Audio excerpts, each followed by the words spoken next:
Hai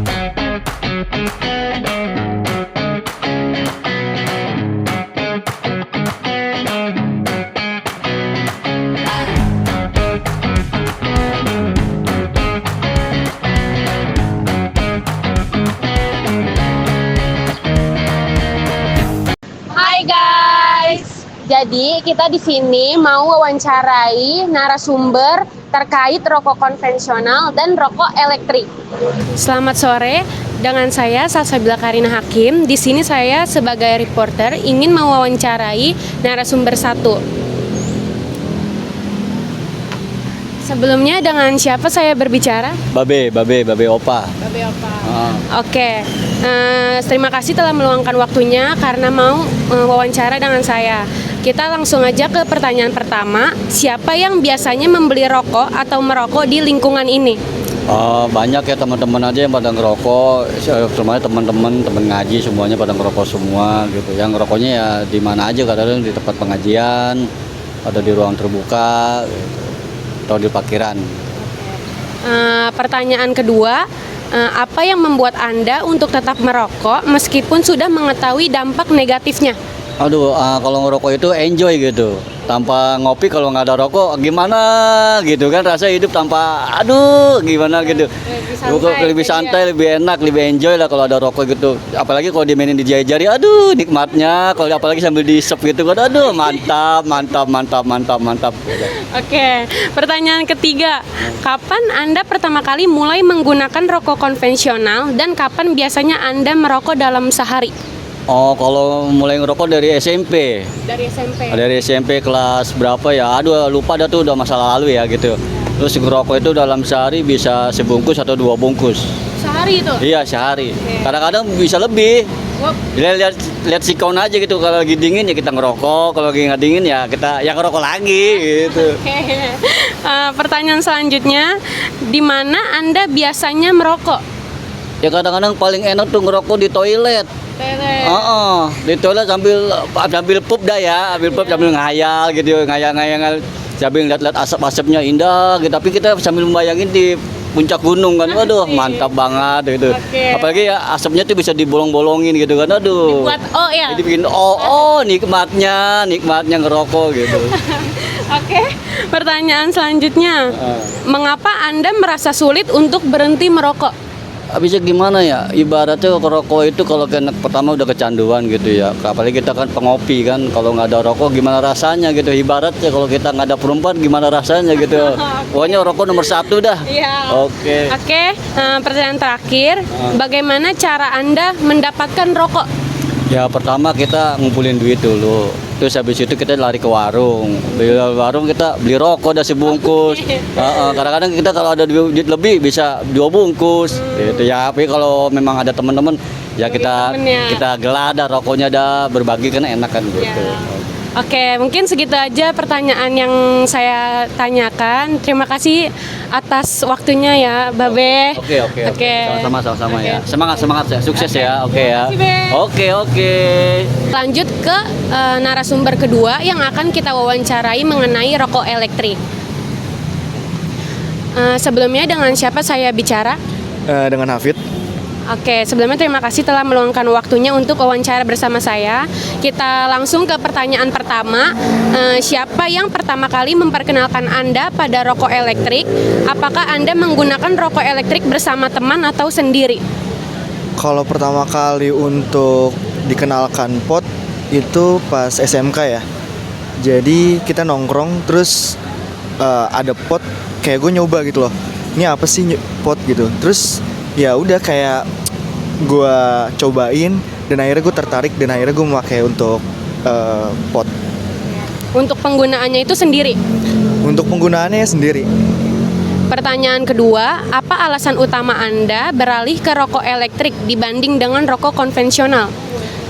Kalau dari segi iritnya sih lebih baik kita pot ya. Karena kan dari untuk rokok biasa 1 bungkus saja udah 20.000 ke atas, dan sedangkan misalkan kalau untuk pot kita cuma beli liquidnya aja sama kampas dan lain-lainnya, itu paling ya lebih murah lah intinya dari hitungan dari keseluruhannya. Oke, pertanyaan ketiga, kapan Anda pertama kali mencoba rokok elektrik dan kapan mulai menggunakannya secara rutin? Kalau untuk pertama kali sih SMK ya. Terus secara rutinnya ya sampai sekarang gue beralih jadi memakai pot.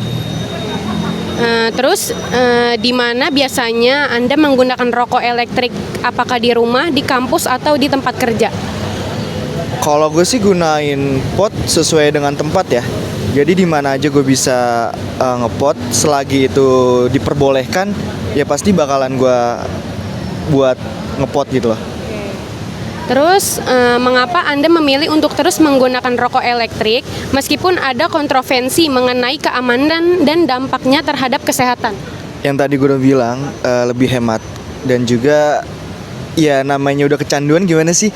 Meskipun meskipun banyak yang bilang katanya lebih nggak sehat lah atau apalah, kalau emang udah kecanduan ya pasti emang langsung dipergunain terus gitu.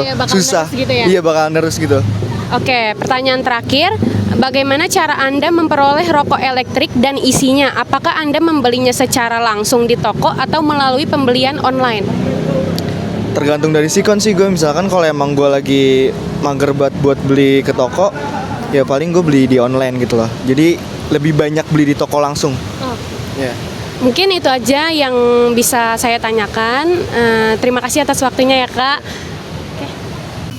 Oke, lanjut untuk narasumber ketiga yang telah berpengalaman dalam menjual rokok elektrik. Sebelumnya dengan siapa saya bicara? Gua dengan Abeng, gua kerja di vape store. Oke, lanjut aja ke pertanyaan pertama. Apa yang membedakan rokok elektrik yang Anda jual dengan produk lainnya di pasaran? Rokok elektrik sama konvensional, dia lebih banyak rasa sih, banyak rasa. Terus orang juga kan kalau pakai rokok vape atau mod gitu kan nggak bau gitu. Dan juga lebih meresir rokok sih, rokok kan terlalu mahal kan. Pertanyaan kedua, siapa target pasar utama untuk rokok elektrik yang Anda jual? Yang penting di atas 20 plus kan, banyak orang anak kuliahan atau pekerja juga banyak sih. Oke, di mana Anda menjual rokok elektrik ini? Apakah hanya di toko fisik atau juga secara online? Kalau gue pribadi cuman di toko fisik aja. Di sini ya? Di sini aja. Kapan Anda mulai menjual rokok elektrik dan apa yang memotivasi Anda untuk masuk ke pasar ini? Gue tadi perokok, cuma rokok itu boros menurut gue dibanding vape.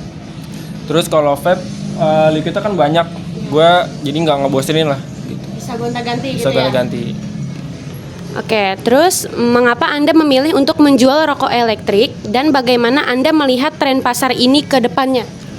Buat sekarang vape menurut gue lebih kenceng dibanding rokok konvensional. Kebanyakan apalagi cewek-cewek gitu kan, cewek-cewek kan rata-rata males gitu rokok yang konvensional karena baunya.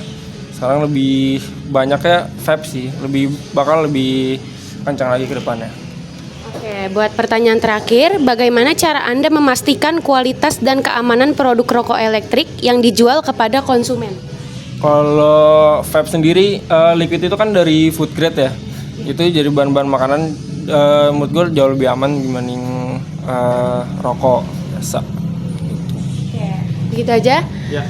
Oke, terima kasih atas waktunya karena telah bersedia wawancara dengan saya. Terima kasih ya, Kak. Ya. Behind the scene.